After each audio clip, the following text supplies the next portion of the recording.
Hi everyone, I am reading the Landmark Herodotus, which is a wonderful edition of Herodotus Histories. For any of you who don't know, Herodotus was the first historian in the Western tradition. The word historia in Greek means inquiry, and in the spirit of the zeitgeist, so to speak, the so-called Greek Enlightenment, he applied the principles of rational inquiry into investigation of the past, and he was the first to do so. I'd like to read to you my favorite little incident from Book 1, which was called the Battle of the Champions. There's a footnote here that states, "In hoplite warfare, the victor held the field and stripped the dead of their armor, while the defeated asked for and were granted a truce in which to recover the corpses of their dead." So that should inform your understanding of the story a little bit.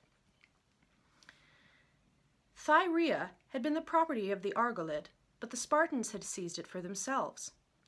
At this time, the land as far as Malis in the west belonged to the Argives, both the mainland and the islands, including Cythera and the rest.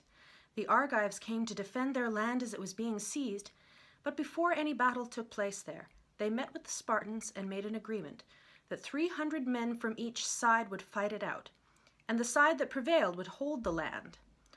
All the other soldiers of each army were to return to their homes so that they would not be present at the contest and would not be able to come to the aid of their own men if they saw them losing.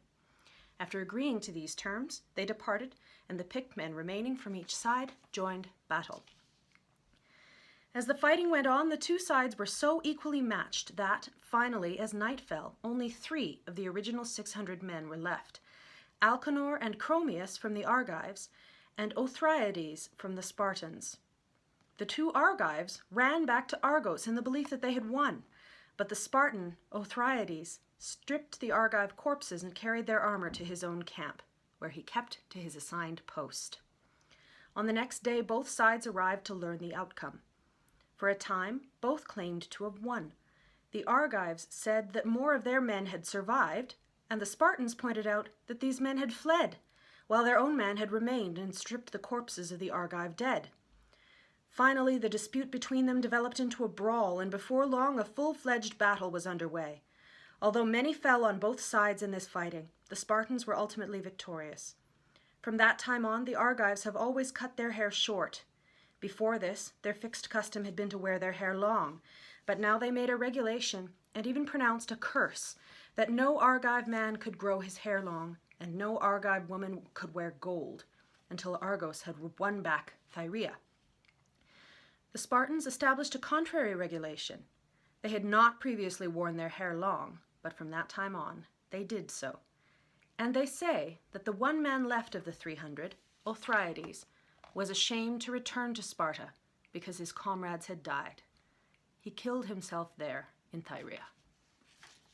I hope you enjoyed this little episode of ancient history, which supposedly took place around the year 546 BC. And next time I come across an episode that I think you'd enjoy, I'll share that one too.